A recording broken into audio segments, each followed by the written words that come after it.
Si Rita, siya yung pinakamatapang sa aming magkakapatid. Lahat kami pinalaki ng lumalaban. Kasi siguro dahil puro kami babae. Ang training sa amin ng parents namin is lumaban. Simple siyang tao. Hindi siya materialistic. Yun yung talagang naaalala ko sa kanyang pananaw sa buhay na panatili mo yung pagiging simple sa buhay. Gagampanan niya naman bilang isang nanay. Tulungan yung anak niya.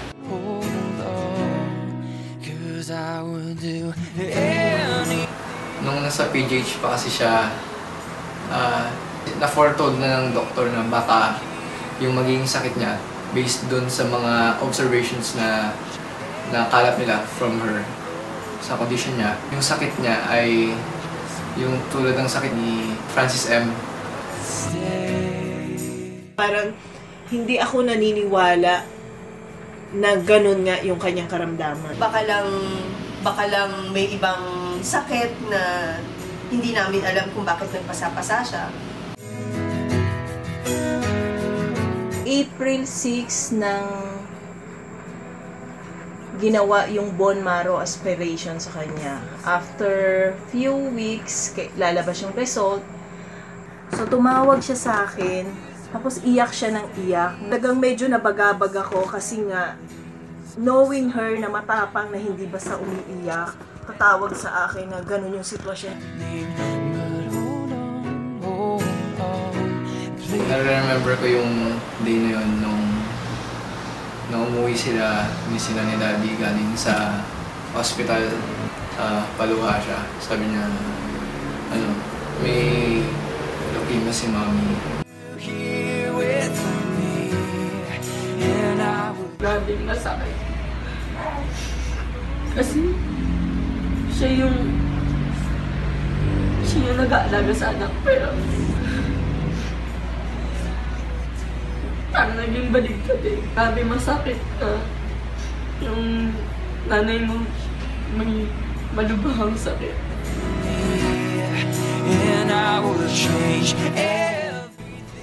Umiiyak ako dun sa asawa ko. Pero sabi niya, ano bang magagawa ng pagluha? Hindi rin naman makakatulong. Kasi parang, hindi namin na-expect na mangyayari yun. Stages kasi yan eh, na talagang pagdadaan. Siyempre nung una parang in denial pa talaga. Na parang feeling ko na hindi naman talaga yung mangyayari, parang sa iba lang yan, parang sa movie lang yun.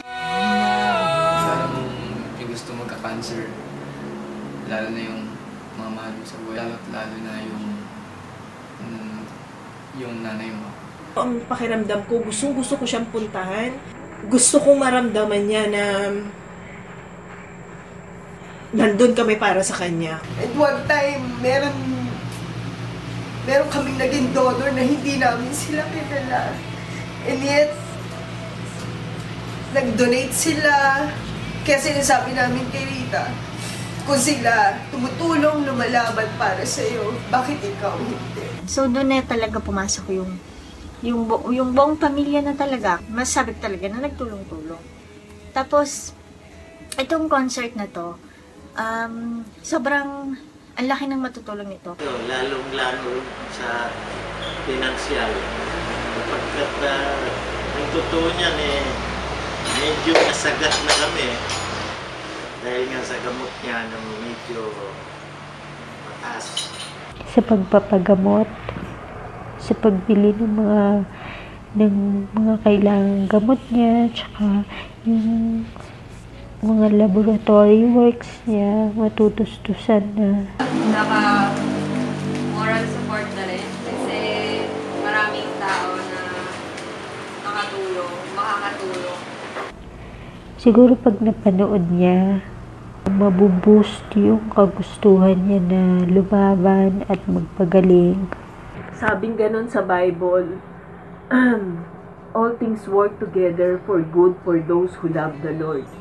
So, nung nangyayari na tong ganitong sitwasyon, parang hindi namin makita yung kabutihan. Parang puro negative yung nakikita namin kasi napakahirap. Alam ko na meron talaga siyang positive na lesson na matututunan. Na alam ko bibigay to ni Lord kasi meron siyang gustong ituro sa atin.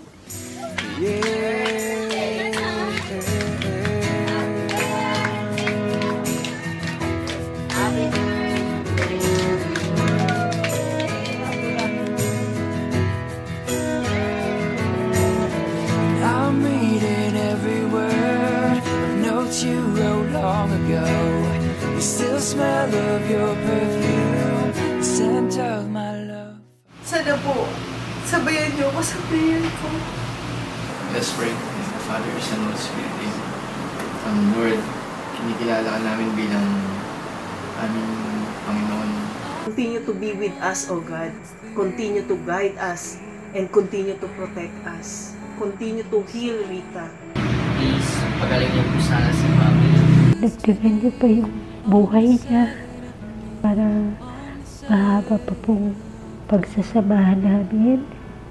Sana bigyan mo na gumaling siya at ang kanyang mga anak ay naghihintay po.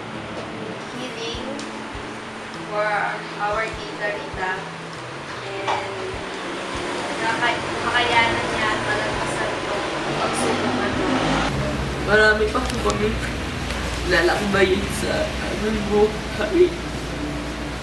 At lubos ko pong hiningi sa dada ko. Magaling niya po. Mahaba pa yung buhay namin. Wala kami mawala ng panay. Salamatan po namin kayo, Panginoon, na binubuhay niyo pa rin kami araw-araw. Na bawat araw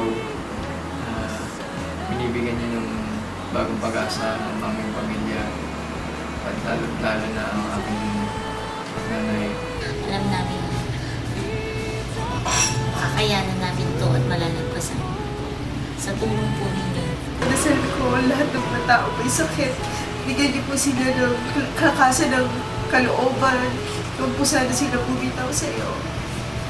Sana pakinggan mo kami, Lord, at bigyan mo ang aming kaibigan. Maraming salamat po. Lahat po ito itinataas namin in your mighty name, Lord Jesus. O glory be to the Father, and to the Son, and to the Holy Spirit, as it was in the beginning, is now, and ever shall be, world without end.